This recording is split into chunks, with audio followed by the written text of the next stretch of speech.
Chapter 3.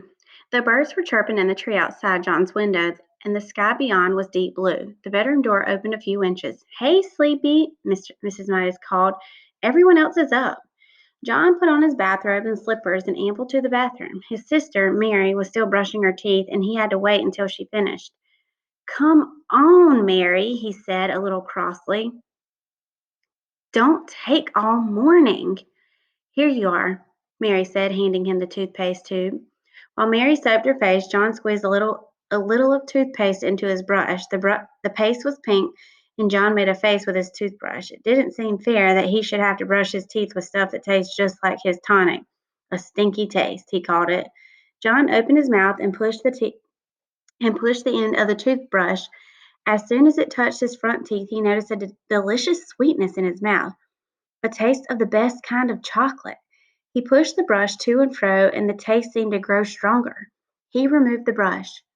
The bristles were brown. What kind of toothpaste is this? John asked. Mary was drying her face. The same kind, she answered. It says on the tube. Blanco Dent, John read. It was the same kind they had always had. Why is it chocolate flavored this time? He asked. Boy, it's good. Silly, Mary said. Course it isn't chocolate. She hung up her towel and swished out the bathroom. John squeezed some more toothpaste onto his toothbrush and continued to brush his teeth. Chocolate again? It was marvelous, rich, sweet, smooth chocolate. Chocolatey chocolate, like the single piece of chocolate from the box the night before. Hmm. There seemed to be no further need for the toothbrush, so John just rinsed it and hung it up. He squeezed out another bit of toothpaste onto a finger onto a fingertip this time, and he put his fingertip in his mouth and ate the toothpaste off. When he took his finger out again, it was stained with chocolate brown.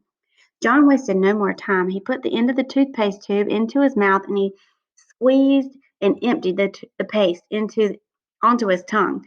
It squeezed out like thick, creamy chocolate. Mary looked into the bathroom. Hey, what are you doing? She demanded. Yummy, was all John said. John and Mary were a little late getting to the dining room table, and Mr. Midas was already on the way to his train. When they when they sat down at the breakfast table, John ate up all the toothpaste. John ate up all the toothpaste, Mary told her mother. Oh, you sneak, John whispered. Well, you did, Mary reminded him, and that's a waste. Isn't it a waste, Mother, to eat up all the toothpaste in one day? Mrs. Midas was serving their orange juice. Mary, really? She said.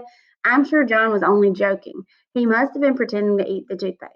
No, he wasn't, Mary insisted. I was watching, and I saw him squeeze it right into his mouth.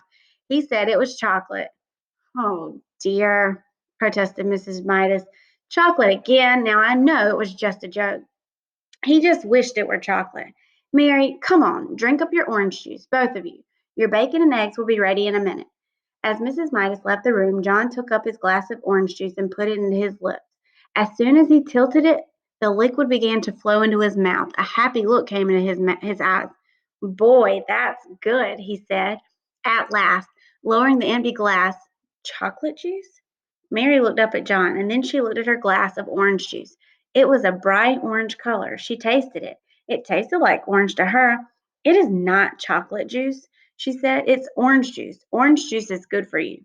Yes, said John. Mrs. Midas said, hearing the last few words as she carried in the tray of bacon and eggs. You must drink your. She caught sight of John's empty glass. John, she said, you good boy. That's the first time in ages you've finished your orange juice without having to be told to. It tasted of chocolate, John replied. All right, Mrs. Midas said, very funny, but don't tease Mary too much. Remember, Mary's younger than you are. John silently picked up his fork and sliced the yolk of his fried egg. The yellow broke over the white, and he shivered as he watched it. As he did, as he always did. I can't eat this, he told his mother. Of course you can, Mrs. Midas said. You drank your orange juice. Try to eat your bacon and egg. John scraped up a small piece of egg and put it into his mouth. It immediately became chocolate white, and chocolate yolk. Both lovely, lovely chocolate. Mmm, John mumbled, chocolate eggs. In almost no time, he had finished every scrap of eggs on his plate. And then he tried the bacon. The bacon turned to chocolate too. John had never before enjoyed his breakfast so much. After the orange juice that had turned to chocolate juice in his mouth and the fried bacon and eggs that had turned to fried chocolate, he ate 2 slices of chocolate toast with chocolate butter and chocolate marmalade, washed down with a glass of chocolate milk. I'm very pleased with you this morning, Mrs. Midas said as she helped John with his coat. If you promise to eat your lunch at school as well as you ate your breakfast, I'll give you a dime to buy some chocolates with. Oh, that's all right, John said. I don't think I'll need it. Mrs. Midas looked puzzled as she waved goodbye. Hmm, what's going on? Everything that John puts in his mouth is turning to chocolate. That's super odd to me.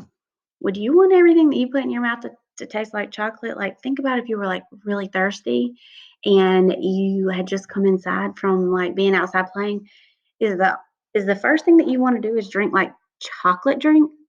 Mm, a lot of times I just want a big old cup of cold water.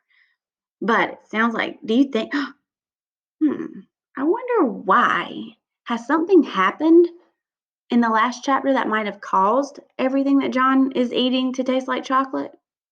Hmm. Guess we'll have to see.